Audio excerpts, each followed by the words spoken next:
பாரதத்தை சும்மா படிச்சா போதாது, ராமாயணத்தை சும்மா இது பண்ணா போதாது. அதுல வாழ்க்கையில கொண்டு வந்து முட்டி மோதி பாருங்க அது என்னெல்லாம் சொல்லுதுன்னு. அவ்வளவு செய்திகள். இப்ப நான் வந்துட்டு சன்மார்க்கத்தை பத்தி நான் பேசுறேன். நீங்க எல்லாம் சன்மார்க்கத்துல ஏற்கனவே இருக்கிறீங்க. அந்த பற்று, அந்த இதுல வந்து நல்லா கேட்கிறீங்க. யாரோ ஒரு அம்மா வெளியில வந்து சொன்னாங்க, "நீங்க நல்லா பேசுனீங்க. ரொம்ப நல்லா எடுத்து சொல்றீங்க" அப்படின்னு சொன்னாங்க. அது உண்மைதான். நீங்க என்ன ராமாயணத்த பற்றியோ, மகாபாரதத்த பற்றியோ எனக்கு ஏதாவது ஒரு கேரக்டர்ல சப்ஜெக்ட்ட குடுத்து என்ன பேச வுட்டீங்க, ஒரு வாரம் உங்கள பாத்ரூம் கூட போ விட மாட்டேன். ஆமா. அது அவ்ளோ செய்திங்க. நம்ம வாழ்க்கையில கொண்டு கொண்டு வந்து மெர்ஜ் பண்ணக்கூடிய அவ்ளோ செய்திகள் அதுல இருக்கு. நீங்க அது உள்ள போனா மட்டும் தான் தெரியும். எனக்கு இப்ப என் வயசு 75. நான் வந்துட்டு இப்போ தெரிஞ்ச விஷயம் இல்ல. நான் 10 வருஷத்துக்கு முன்னாடி இந்த விவரமெல்லாம் தெரிஞ்சுட்டேன்னா, அப்ப நான் எவ்வளவு ஆர்வத்தோட உள்ள போயிருப்பேன். இப்ப எனக்கு சமயப்பற்று அதெல்லாம் கிடையாது. அந்த அடிப்படையில இல்ல. இத மனுஷனுக்கு சொல்லிக் குடுக்க ஒருத்தன் வந்திருக்கான். ஏன் அவன் நேரத்த இதுக்கு செலவு பண்ணான்? அர்த்தம் இருக்கணுமா இல்லையா? வீணா அவன் நேரத்த செலவு பண்ணியிருப்பான். நம்ம அத தெரிஞ்சுக்கணுன்ற எண்ணத்துல எல்லாத்தையும் உள்ள நுழைஞ்சு, ஒவ்வொரு பார்ட்டா நானு படிச்சு, நான் இப்ப உபன்யாசம் பண்றேன்னு சொன்னா, அங்க கொடை போகுது திருப்பதிக்கு புரட்டாசி மாசம் தான் என்னோட உபன்யாசம் முடிஞ்ச பிறகு தான் ஆரத்தி. இப்ப இல்ல. அதெல்லாம் போச்சு. என்னால முடியல. புரியுதுங்களா? இப்படி என்னுடைய அப்ப குடுப்பேன் சப்ஜெக்ட். ஒவ்வொரு முறையும் நான் பேசும்போதெல்லாம் அதுல ஒண்ணு வித்தியாசமா இருக்கும். மக்கள் ரொம்ப விரும்பி கேட்பாங்க. அவ்வளோ பெரிய இது. ஆனா இந்த அரசியல்வாதிங்க தான் அத மக்கள்கிட்ட ஒட்ட விடாம, அத தேவையில்லாத பிரச்சனைகள உருவாக்கி வச்சுக்கிட்டு, சமயம், ஜாதி, மதம் அது இல்ல என்ன சொன்னாலும் பாரேன். உனக்கு என்ன கேடு? அத பார்க்கறதுக்கு. அதுக்கு என்ன காசா, பணமா? உன்னோட பதவி போதா? உயிர் போயிட போதா? பார்க்க விடேன்.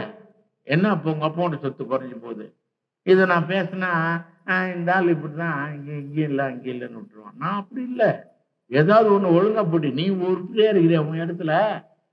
பெரியார் அவங்க மாமா செத்து போனப்போ, சனிக்கிழமை செத்து போயிட்டாரு அவங்க மாமா. என்ன பண்ணாங்க தெரியுங்களா? சனி போனா தொண தேடுமா. அதனால ஒரு கோழியை பிடிச்சாங்க, பாடையில கட்டி தூக்கின்னு போனாரு. கோழியை கட்டி தூக்கின்னு போனாங்கங்க. அங்க அவங்க பாட்டனுடைய பாடை இருக்குதுல்ல, பாடையில கட்டி தூக்குனாங்க. தூக்குறாங்க. என்ன பண்ணாங்க தெரியுங்களா? கற்பூரத்தை ஏற்றி கோவிந்தா கோவிந்தா கோவிந்தான்னு தூக்குனாங்க. சின்ன பையன் அப்பெல்லாம் தூக்குறாங்க. ஏன் நீ தான் நாத்திக்கு நீ ஏன் கோவிந்தனை கூப்பிடுற? எந்த திருட்டு பசங்களாம் நீ ஏன் கூப்பிடுற? இல்ல, நான் ஒரு மேடையிலே வச்சு வாங்கியிருக்கிறேன். நான் அப்பெல்லாம் ரொம்ப அரசியல் மேடையில வந்துட்டு மோசமானவன் நானு. எதுக்கு கொஞ்ச மாட்டேன். அப்படியே அங்கேயே வச்சு கேட்பேன். கருணாநிதியவே மேடையில வச்சுக்கிட்டு சட்டத்தை காக்கும் பெட்டகங்கள் என்று கூறி சட்டமன்றத்திற்கு வந்தவர்கள் இன்று கட்டபொம்மனை காட்டிக் கொடுக்கும் எட்டப்பர்களாக மாறி திட்டங்கள் தீட்டுகிறதா காரணம் இந்த கலைஞர் அவர்கள் தான் அப்படின்னு பேசினவன். தாம்பரம் மீட்டிங்ல எல்லாம் பயந்துட்டோம். இன்னைக்கு வைத்தியர் புள்ள அவுட்டு, குத்தி கொன்னுடுவானுங்க அப்படிலாம் பேசினாங்க. எவனும் என்கிட்ட வர முடியும். நான் குத்து கொன்னிடுவேன். அவனுக்கு ஆயுதம் வேணும். எனக்கு இந்த ஒரு வரல போதும். நான் வர்ம கலையை முழுமையா நான் திமிர்ல பேசுறேன்னு நினைச்சுக்காதீங்க. நான் சண்டைக்கு வந்தவங்கன்னா நான் சண்டைக்கு நான் அடிபணிஞ்சாதான் நிற்பேன். நான் சண்டை போட மாட்டேன். புரியுதுங்களா? நான் அந்த மாதிரி எல்லா வித்தையும் நான் படிச்சுவேன். சிங்கிள் பேரல், டபுள் பேரல் எல்லாம் ஹேண்டில் பண்ண தெரிஞ்சவன். என்ன புரியுதுங்களா? வால் எல்லாம் எங்க வீட்டுல இருக்கு. அந்த பல்லவன் வச்சிருந்த வால் எங்க வீட்டுல இருக்கு. நாங்க வால் சண்டை எல்லாம் போடுவோம். அப்பா எங்களுக்கு எல்லாம் சொல்லி தருவாங்க. அப்படி பட்டவன் இவன் என்ன பண்றது? என்ன ஒண்ணும் பண்ண முடியாது. அப்படின்னா போனா போயிட்டு போறேன். ஒரு வாட்டி தானே சாவ போறீங்க? இன்ஸ்டால்மெண்ட்ல சாவ போறீங்க? இல்ல ஒரு முறை தானே போயிட்டு போறேன். இதனாலதான் என்ன அடிச்சு கொண்டாங்கன்னா உலகமெல்லாம் போகும்ல இந்த செய்தி. போட்டோம். இதுல நான் உறுதியா இருக்கிறேன். நான் விளையாட்டுக்குனால ஒரு வீம்புக்கு நான் பேசல. உண்மையே அதான். போறது போகதான் போகுது. நீங்க எப்படி தடுக்க போறீங்க? அதனால நான் எதுக்குமே அஞ்சுறது இல்லை. எல்லா இடத்தையும் போட்டு உடைப்பேன். இப்படியே அவரை உடைச்சிருக்கிறேன். இந்த மாதிரி நீ இருக்கிற நான் தீவு கொள்க பேசு இரு. அதுல உறுதியா இரு. நீ அப்போ நீ பேசுறதெல்லாம் எல்லாம் பேசுவ. கொடிமட்டை கருப்பா கொடி பிடிப்ப. நீ இங்க வந்துட்ட மாமனுக்கு கொய்தா போட்டு தூக்குவேன். என்னங்கடா கதை அடிக்கிறீங்க? நான் வந்துட்டு சன்மார்க்கத்துக்கு வந்துட்டேங்க. இஸ்லாத்துல வந்துட்டு 5 நேரமும் தொழுதவன். எல்லாம் காலையில 2:30 மணிக்கு தஹஜ்ஜத் முதல் கொண்டு விடிஞ்சு 6:30 மணிக்கு உள்ள தொழுகை, 9 மணி தொழுகை, எல்லாத்தையும் நான் தொழுதுகிட்டு இருந்தவன் தான். எல்லாத்தையும் தூக்கி போட்டான். போடா சார் தான். நான் துவாலாம் கேட்க மாட்டேன். ஏன் துவா கேட்குற? இறைவன் உங்களை வந்துட்டு வாழ்க்கையில இப்படிதான் வாழணும்னு சொல்லிட்டு உங்களுக்கு எல்லாத்தையும் எழுதி தானே அக்ரிமெண்ட் கையெழுத்து போட்டு அனுப்பி இருக்கிறதாக சொல்றீங்க. அப்படிதானுங்க? அப்படிதான் சொல்லிட்டிய. அவன் என்ன எழுதுனானோ அதான் நடத்த போறான். நீ இப்ப என்ன தேவைன்ற துவா? அப்ப மட்டும் உன் ஃபைல் திறந்து பார்ப்பான் அவன். என்னங்க, நான் எதுல விதண்டாவாதமா நான் பேசினேன்னா என்னை திருத்துங்க. நான் திருந்துவேன். நான் இன்னைக்கும் மாணவன் தான். திருத்தி உள்ளதை தெரிஞ்சுக்க தயாரா இருக்கிறேன். அவன் தான் எல்லாத்தையும் எழுதி அனுப்பிட்டான் அப்படின்னு சொல்ற, அக்ரிமெண்ட்டை கையெழுத்து போட்டு வந்துட்டான் அப்படின்ற. அப்புறம் நீ எதுக்கு துவா கேட்டுக்கிற? எதை பேசணும் இன்ஷா அல்லான்னு சொல்றல, இதுக்குதான் ஒரு முஸ்லீம் இருந்தா நல்லா இருக்கும் அப்படின்னு நான் கேட்டது. எங்கேயோ போயிட்டுல வியாபாரம் பண்ணக்கூடாது சொல்லுவாங்க. டே இது அது என்னது, கொல்லம்பட்டையில ஊசி விற்கிறான்டா இவன். கொல்லம்பட்டையில தான் விற்க முடியும், மீன் கடையில விற்க முடியும். அவன் கொல்லம்பட்டையில சரியா தான் விற்கிறான். முஸ்லீமை கூட்டு வச்சுக்கிட்டு அவங்ககிட்ட நான் கேள்வி கேட்டு, நான் குரான்ல இருந்து எல்லாத்தையும் கேட்டு அவர் பதில் சொன்னாதான் அப்ப இங்க இருக்கிறவங்களுக்கெல்லாம் எப்பா இவ்வளோ பெரிய விஷயம் இருக்குதான்னு இருக்கிறவங்களுக்கு தெரிய வரான். சம்பனங்காட்டி என்ன பேசிட்டு பாக்கிட்ட வச்சுக்கணும். அது வீரமா? அது சப்ஜெக்ட் தெரிஞ்சவங்கிட்ட உட்காந்து வாதிடணும். அப்பதான் நீ தோத்து போ, வெற்றியா இருந்துக்கோ. அது நின்னிய அது வீரமாச்சே. நான் அப்படிப்பட்ட கொள்கை உள்ளவன், புரியுதுங்களா? தோல்வியை நான் ஏத்துக்கிறவன். அந்த மாதிரி படிக்கும்போது இல்லை, மற்ற விஷயத்துல படிக்கும்போது நான் மட்டும்தான் ஃபர்ஸ்ட் ரேங்க், மற்றவங்களாம் வாங்கக்கூடாது. அந்த மாதிரி இந்த மாதிரி நீங்க எல்லாத்தையும் நீங்க அதுக்குதான் ஐயா சொன்னார், சத்து விசாரம் செய்யுங்க. நீங்க உட்காந்து பேசுங்க, நிறைய விளக்கங்கள் உங்களுக்குள்ள நீங்க கலந்துரையாடுங்க. உங்களுக்கு ஒரு உண்மை ஒரு நாளைக்கு வந்துடும். உண்மைதானுங்க சொன்னாரு. அதை நம்ம செஞ்சா என்னங்க தப்பு? எல்லா வழியும் காட்டிட்டு போயிட்டாருங்க. இப்படி இருந்து எல்லாத்தையும் பண்ணிட்டு தான் நான் திருவருட்பாவை நோண்டி நோண்டி எல்லாத்தையும் பார்த்துட்டு இவ்வளவு விஷயங்களை எடுத்து சொல்லிருக்கக்கூடிய வள்ளலார் நம்ம தமிழ் அப்படியே புத்தி போல. எந்த புத்திய? தமிழ் பற்றுங்கிற வெறி அது போல. அவர் நம்ம தமிழை எல்லாம் சொல்லியிருக்கிறாரு. அதுல மட்டும் பெருமை, அது கூட கூடாதுன்ற. அவன் மனுஷனாவே வைக்கணும், புரியுதுங்களா? இப்படி எல்லாரோடவும் நம்ம கலந்து எல்லாத்தையும் பேசி ஒரு சரி நிலைக்கு கொண்டு வந்தாதான் சன்மார்க்கத்துக்கு நீங்க பரப்புனதாக ஒரு பாடுபட்டதாக ஒரு பொருள். அது இல்லாம சம்னாங்கிட்ட ஒரு வேலை சக்கா போட்டுக்கின்னு ஒரு வேட்கை கட்டிக்கின்னு பெரிய பட்டவர் போடணும் ஒன்றும் போடணும் சூப்பராக அதெல்லாம் சும்மா இடத்துக்கு தகுந்த மாதிரி வேஷம் போட்டுன்னு வந்திருக்கிறேன் நான், அவ்வளவுதான். இதெல்லாம் வச்சுட்டு பெருசா நினைக்காதீங்க. நான் ஓப்பனா சொல்றேன். இது இந்த மாதிரி அதை தான் ஐயா என்ன சொல்றாரு கடைசியில ஞான அது என்ன ஞான சரியில 28 பாடல்ல அவர் சொல்றாரு, நினைந்து நினைந்து அப்ப நினைந்து உனக்கு ஒரு உணர்வு வரும்ன்றார். அதனுடைய விடை உணர்ந்து உணர்ந்து மறுபடியும் தொடர்ந்து அந்த உணர்ச்சியிலே இருறான்றார். உணர்ந்து உணர்ந்து அப்போ நெகிழ்ந்து நெகிழ்ந்து உன் உள்ளம் நெகிழ்ச்சி அடையும். அப்படி வரணும். அதுதான் அதனுடைய அந்த கிளாஸை விட்டு அடுத்த கிளாஸ் போற மாதிரி முன்னேற்றம். நெகிழ்ந்து நெகிழ்ந்து அப்போ அன்பே நெகிழ்வு அடைஞ்சிட்டதுமே இறைவன் உள்ள வந்துருவான்.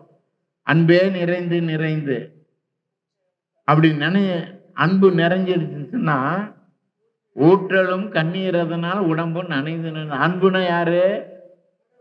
பரம்பொருள். பரம்பொருள் உள்ள நுழைஞ்சிருச்சுன்னா அசுத்தம் அங்க இருக்காது. பரிசுத்தமானவன் இல்லையா, அவன் வந்துட்டதுனால அசுத்தம் உள்ள இருக்காது. அது வெளியேறிடும். எதன் மூலமா? வியர்வை மூலமா. அதுதான் உடம்ப நினைக்கும். அது கண்ணுல வரக்கூடிய கண்ணீர் உடம்பை நினைக்கின்றீங்க. உடல்ல உள்ள இந்த மயிர் துவாரங்களில் வரக்கூடிய வேர்வை உங்க உடலை நினைக்கும். அது அவர் சொல்றாரு, அன்பே நிறைந்து நிறைந்து ஊற்றலும் கண்ணீர், அதனால் உடம்பு நனைந்து நனைந்து. அப்போ அருள் அமுதே. அப்போ நம்மால அவங்ககிட்ட உள்ள அருளை அனுப்புறான், கொடுக்குறான். அருள் அமுதே. அதுதான் நல்ல நிதி. நீ நீ சேர்த்து வைக்கிற பிக்ஸட் டிபாசிட்லாம் இல்ல. நல்ல நிதி. வெளி உலகத்துக்கு உள்ள நிதி எது தெரியுமோ? ஜீவகாருண்யமே மோட்ச வீட்டின் திருவள்ளுவோ. யாருக்கு என்ன முடியலையோ அந்த உதவியை நீங்க செய்றீங்களே, அது வெளி உலகத்துக்கு அப்படி. உடலுக்கு உள்ளங்கிறது இதுதான் உங்களுக்கு பிக்ஸட் டிபாசிட். அப்படி கொண்டு வாங்கிறாரு. அருள் அமுதே நன்னிதியே. அது என்னவா? ஞான நடத்தரசே. ஞான நடம் என்பது உனக்கு என்னன்னு புரிஞ்சிடும். அதுதான் தன்னை அறிந்து இன்பம் முற வெண்ணிலாவே. அவன் வந்துட்டு ரொம்ப அழகா எடுத்து வைக்கிறாரு. அருள் அமுதே நன்னிதியே ஞான நடத்தரசே. யாருக்கிட்ட இருக்குதான்? என்னுரிமை நாயகனே என. யாருக்கிட்ட? இறைவன் எல்லோருக்கும் உரிமையானவன். என்னுரிமை நாயகனே என வணைந்து வணைந்து என்ற சொல்ல உலகத்துல நக்கீரன் கூட பயன்படுத்தலங்க. அகத்தியர் இலக்கணத்துல இல்ல, தொல்காப்பியர் இலக்கியத்துல இலக்கணத்துல இல்ல. அப்படி ஒண்ணு எடுத்துன்னு வந்து வள்ளலார் வச்சிருக்கிறாருங்க. வணைந்து வணைந்து ஏத்துதும் நாம். வணைந்துன்னா என்ன தெரியுங்களா? உடல் பொருள் ஆவி அனைத்தையும் ஒப்படைத்து அவனை சாஷ்டாங்கமாக விழுந்து வணங்குதல். உங்களை சரண்டர் பண்ணிடுங்க. நீங்க துவா கேட்டா பத்தாது, பிரேயர் பண்ணா பத்தாது, அங்க வேண்டுதல் கோயில்ல போய் பண்ணா பத்தாது. அவங்ககிட்ட நீ சரண்டர் ஆகுது. அதுக்கு பேரு தான் இறை வணக்கம், இறை நம்பிக்கை. நம்ம நினைச்சதை கொடுத்துட்டு வர்ற நாளைக்கு பெருமாள் நம்ம நெய்வேலுக்கு ஏற்றிட்டோம் நினைச்சுட்டு வந்தா நடக்காது. அவன் என்ன செய்யறானோ அதை நம்ம ஏத்துக்கணும் அப்படின்னு போறோமே, அது சரண்டர். அவன் என்ன வேணாலும் செய்வான், நமக்கு தெரியாது. அது நம்ம ஏத்துக்கிட்டா தான் நம்பிக்கை. அது ஏத்துக்காத படிக்க உனக்கு வேண்டியது மட்டும் பண்ணா நீ ஏத்துக்குவா, இல்லை அப்படின்னா ஏத்துக்க மாட்டேன்னா அது நம்பிக்கை இல்லை, அது வியாபாரம் இல்லைங்களா? எவ்வளவு பேர் இதெல்லாம் எப்படி நமக்கு நுணுக்கமா எடுத்து வைக்கிறார் பாருங்க. உலகியலுக்குள்ளேயும் உள்ளுக்குள்ளேயும் நல்ல அழகா எடுத்து தரார் இறைவன் ஐயா. அங்க அருள் அமுதே நன்னிதியை ஞான நடத்தறதுக்கு என்னொருமே நாயகனேனா வணைந்து வணைந்து ஏத்துதும். நீ வணைஞ்சிருச்சுன்னா உன்னை தானே ஏத்தும் மேல்நிலைக்கு. வணைந்து வணைந்து ஏத்துதும் நாம். வம்மின் எப்படி? வம்மின் உலகியலே. உலக இயலுக்குள் உழண்டு கொண்டிருக்கக்கூடிய மனித சமுதாயமே வாருங்கள். இவ்வளோ பெரிய சொற்றொடர வம்மின் உலகியலே அப்படி முடிச்சிட்டாருங்க. அப்ப அவர் எவ்வளவு பெரிய திறமைசாலியா இருந்தா அந்த அளவுக்கு வடிகட்டி எடுப்பாரு. நான் தமிழ்ல ரொம்ப விருப்பம் உள்ளவன்றதுனால இதெல்லாம் பார்க்க பார்க்க வள்ளலார் மேல என்னை அறியாத ஒரு என்ன சொல்றது மரியாதை மரியாதை அவர்கிட்ட எனக்கு ஒரு அடக்கம் எல்லாம் வந்துருச்சு. அப்பே அவருக்கு நிகர் யாரும் கிடையாதுங்க, கிடையாது. இருக்குதுன்னு சொல்லி வந்து உட்கார சொல்லுங்க, நான் தயாரா இருக்கிறேன். அதுக்கு நீங்க பெட்டிங் போடுறது கழுத்து அறுத்துருவேன்னு சொல்லுங்க, நான் தயாரா இருப்பேன் கொடுக்கறதுக்கு. அவருக்கு நான் ஏன் இவ்வளவு திமிரா பேசுறேன்னு தெரியுங்களா? எல்லா ரூட்லயும் போய் போய் போய் போய் வந்தவங்க எத்தனை கேள்விகள் இருக்குதோ உருவாக்கி அத்தனை ரூட்லயும் போயிட்டு போயிட்டு வந்திருக்கிறோம். அது விடைய அவ்வளவு அருமையா தருதுங்க. அப்புறம் உங்களுக்கு கண்ணுக்கு முன்னால கண்ணாடி மாதிரி வெளிச்சத்தை போட்டு கொடுத்த பிறகு நீங்க அதை கடைபிடிக்காம வேற எதங்க கடைபிடிக்க சொல்றீங்க சொல்லுங்க. அதனால தாங்க நான் வந்துட்டு திருவருட்பாவையும் வள்ளலாரையும் நமக்கு வேற எதுவும் வழி இல்லை. ஏங்க இப்ப நான் செத்து போயிட்டேன்னு வைங்க, அப்புறம் யாருங்க அதை வந்து கடைபிடிப்பேன்? அப்ப இருக்கும்போது வேலை செய்யணுமா இல்லையா? அதனால நேரத்தை வீண்படுத்தவே கூடாதுங்க. எந்த நேரம் கிடைச்சாலும் நம்ம அதுக்கு பயன்படுத்தணும். ஏன்னா நம்ம வந்துட்டு பிறந்த பிறவியே அதுக்காகத்தான், இறைவனை இரண்டரை கலப்பதற்காகத்தான். அதை அடையணும்னா நமக்கு இந்த வழிமுறைகளை யாரும் நமக்கு எடுத்து பக்தியை தான் ஊட்டினாங்களே ஒழிய இந்த இறையை ஊட்டலைங்க. அப்ப ஐயா நமக்கு எல்லாத்தையும் தெளிவா எடுத்து கொடுத்துருக்கிறாருன்னு சொன்னா நமக்கு கிடைச்ச பெரிய பொக்கிஷன் தானுங்க அவரு. இனிமே யாருங்க வந்து கொடுக்க போறா சொல்லுங்க? யாரும் கொடுக்க போறது இல்லை. வந்தாச்சு, இவர் எல்லாம் கொடுத்துட்டாரு. என்ன கூட எல்லாம் சொல்லுவாங்க, அதை செய் இது சொன்ன, எதுவும் செய்ய மாட்டேன். ஏன் செய்யணும்? இன்னும் கொஞ்ச நாள் உலகம் அழிய போகுது, மெட்ராஸுக்குள்ள கடல் தண்ணி உள்ள நுழைய போகுது, தமிழ்நாடு பிரிய போகுது. அவன் பனை மரத்துல ஏறலாமா தென்னை மரத்துல ஏறலாமான்னு சாவருக்கு பயந்துன்னு ஏற போறான். ரொம்ப நாள் இல்லை, பல 1000 100 வருஷம்லாம் இல்லை. 2026, 27, 28 இந்த 3 ஆண்டுகளில் நாம பார்க்க போறோம் கடல் உள்ள வரப்பொழுது கடல்ல இருக்கக்கூடிய வாழக்கூடிய பிராணிகள் எல்லாம் கரையை நோக்கி வெளியே வரப்போகுது. கப்பல் எல்லாம் உலகம் நிறுத்த போறாங்க. நான் ஏதோ மந்திரவாதி, நான் ஜோசியம் பார்த்து சொல்றேன்னு நினைக்காதுங்க. இது சயின்ஸ். கடல் நீர் என்ன ஆகிக்கிட்டு இருக்குதுன்றத நாங்க ஆய்வு பண்ணிக்கிட்டு இருக்கோம். நான் 12 வருஷமா சொல்லிக்கிட்டு இருக்கிறேன் இந்த உண்மையா. என்ன எல்லாரும் கேவலமா பார்த்தவங்க உண்டு. ஒரு சன்மார்க்கு என்ன KK நகர்ல அடிக்க கூட வந்தாருங்க மேடை மேல, வயசானவரு. உன்னாச்சா எனக்கு ஒன்றும் தப்பு இல்லை, நான் வயசுல பெரியவன் தான், நான் உன்னை அடிப்பேன்ட்டாரு கடைசியா. எல்லாரும் வந்து பேசும்போது அப்புறம் நான் சொன்னேன், அவரு கோபத்துல மக்கள் மேல ஒரு இதுல நம்ம சன்மார்க்கத்துல இருந்து அப்படி பேசக்கூடாதுன்றதுனால அவர் என்னதுமா அது இல்ல எது ஒன்னாலும் கொடுக்கலாம்.